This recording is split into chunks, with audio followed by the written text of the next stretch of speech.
महाभारत और रामायण के पात्रों में आपको अजीबोगरीब शक्तियां देखने को मिलती हैं, जैसे कि रावण का अपना रूप बदलकर सीता जी को हर लेना, हनुमान जी के द्वारा अपने शरीर को बड़ा या छोटा कर लेना, या फिर मेघनाद और दूसरे पात्रों का पलक झपकते गायब हो जाना, गायब होना, रूप बदलना और अपने शरीर को छोटा और बड़ा करने जैसे 16 प्रकार की शक्तियां होती हैं, जिसे हमारे सनातन धर्म में सिद्धियों का नाम दिया गया है। सिद्धि का अर्थ होता है किसी कार्य विशेष में पारंगत होना। मनुष्य अगर चाहे तो इन सिद्धियों को प्राप्त करके असंभव से असंभव कार्य को भी संभव कर सकता है। इस सिद्धियों की प्राप्ति के बाद ब्रह्मांड का कोई भी कार्य साधक के लिए असंभव नहीं रह जाता। योग साधना तथा आत्म नियंत्रण के द्वारा कोई भी मनुष्य इसे आसानी से प्राप्त कर सकता है। सनातन धर्म में 16 प्रकार के सिद्धियों का वर्णन किया गया है। 16 सिद्धियों में पहली सिद्धि है वाक सिद्धि।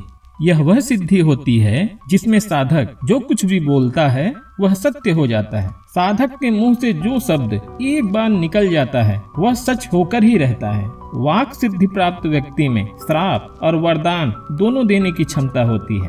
प्राचीन काल में ऋषि मुनि जो श्राप और वरदान देते थे वो इसी सिद्धि के बल पर देते थे। किसी व्यक्ति के पास यह सिद्धि है और वह ये बोल दे कि आज शाम 4 बजे तक यह काम हो जाएगा, तो वह काम होकर ही रहेगा, चाहे दुनिया इधर की उधर हो जाए। दूसरी सिद्धि है दिव्य दृष्टि सिद्धि। इस सिद्धि में साधक जिस किसी का भी चिंतन करता है उसका भूत, भविष्य और वर्तमान सब कुछ उसके सामने आ जाता है। ऐसे व्यक्ति के सामने कुछ भी छुपा नहीं रह जाता। वह जिस किसी के बारे में भी जो कुछ भी जानना चाहता है जान जाता है। तीसरी सिद्धि है प्रज्ञा सिद्धि। प्रज्ञा का शाब्दिक अर्थ होता है बुद्धि या समझ। इस सिद्धि को प्राप्त करने के पश्चात साधक की बुद्धि और समझने की शक्ति का जबरदस्त रूप से विकास होता है। वह जो कुछ भी पढ़ता, लिखता या देखता है वह उनमें छुपे ज्ञान और रहस्यों को तुरंत समझ लेता है और वह ज्ञान और रहस्य हमेशा हमेशा के लिए उसके मन मस्तिष्क में छप जाता है। चौथी सिद्धि है दूर श्रवण सिद्धि।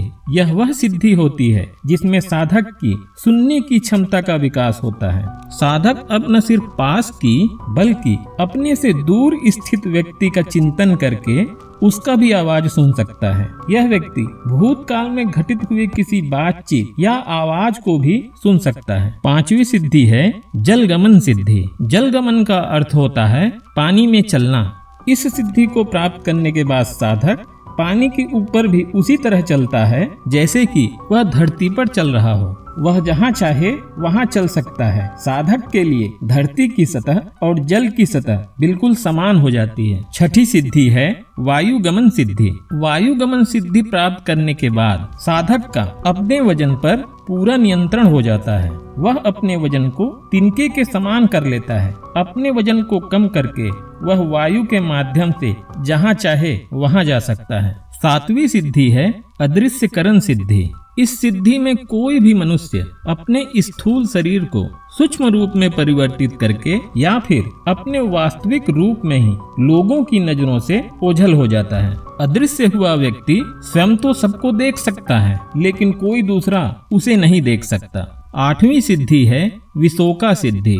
इस सिद्धि को प्राप्त करने वाला व्यक्ति अनेक रूप धारण कर सकता है। ऐसा व्यक्ति अपनी इच्छा अनुसार पुरुष, महिला, पशु तथा पक्षी किसी का भी रूप धारण कर सकता है। इसमें व्यक्ति इच्छाधारी हो जाता है। अपनी इच्छा अनुसार जो चाहे वो रूप धारण कर लेता है। 9वीं सिद्धि है देव क्रियानुदर्शन सिद्धि। इस सिद्धि को प्राप्त करने से साधक देवताओं का प्रिय बन जाता है। वह जब चाहे तब देवी शक्तियों से संपर्क करने में सफल हो जाता है। 10वीं सिद्धि है कायाकल्प सिद्धि। इस सिद्धि को प्राप्त करके साधक हमेशा युवा बना रह सकता है। उसकी उम्र तो बढ़ेगी पर उसके शरीर में कोई बदलाव नहीं होगा। वह हमेशा आकर्षक बना रह सकता है। अगली सिद्धि है सम्मोहन सिद्धि। सम्मोहन का अर्थ होता है लोगों को अपने अनुकूल बनाना। सम्मोहन सिद्धि को प्राप्त करके व्यक्ति जिसको चाहे उसको अपने वश में कर सकता है। सम्मोहित व्यक्ति वही करता है जो साधक चाहता है। 12वीं सिद्धि है गुरुत्व सिद्धि। गुरुत्व का मतलब होता है ज्ञान की गरिमा। ये सिद्धि प्राप्त करने के बाद साधक धीरे धीरे ज्ञान का भंडार हो जाता है। जिसमें ज्ञान होता है और जिसमें देने की क्षमता होती है वह गुरु होता है, और गुरु को ही समाज में सम्मान और मान मिलता है। अगली सिद्धि है पूर्ण पुरुषत्व सिद्धि। पूर्ण पुरुषत्व का अर्थ होता है निडर, साहसी और पराक्रमी होना। इस सिद्धि को प्राप्त करने के बाद व्यक्ति किसी से नहीं डरता। ऐसा व्यक्ति अपने साहस और पराक्रम के दम पर अपनी अलग पहचान बनाता है। 14वीं सिद्धि है सर्वगुण संपन्न सिद्धि। जैसा कि नाम से ही समझ में आ जाता है, इस सिद्धि को प्राप्त करने के बाद व्यक्ति में सभी प्रकार के गुणों का विकास होता है। उनमें वो सभी भावनाएं आ जाती हैं जो जन कल्याण के लिए आवश्यक होती हैं। अगली सिद्धि है इच्छा मृत्यु सिद्धि।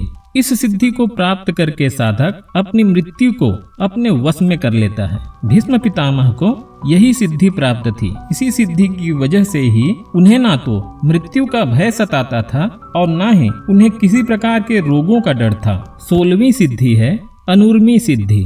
अनुर्मी का अर्थ होता है जिस पर भूख प्यास, सर्दी गर्मी और भावना दुर्भावना का कोई प्रभाव ना हो। इस सिद्धि को प्राप्त करने के पश्चात व्यक्ति पर किसी भी मौसम और भूख प्यास का कोई प्रभाव नहीं पड़ता। दोस्तों, इन्हीं सिद्धियों को प्राप्त करके राक्षस भी देवताओं के समान शक्तिशाली बन जाते थे। इन सिद्धियों में से किसी भी एक सिद्धि को प्राप्त करने के पश्चात साधक कभी भी गरीब या कमजोर नहीं रह जाता। दोस्तों, इन सिद्धियों को कैसे प्राप्त किया जाता है यह जानना है तो कृपया इस वीडियो को लाइक और शेयर करना ना भूलें। अगली वीडियो में हम इसी बात को जानने की कोशिश करेंगे कि इन सिद्धियों को कैसे प्राप्त किया जाता है। यह वीडियो देखने के लिए बहुत बहुत धन्यवाद। जय श्री राम।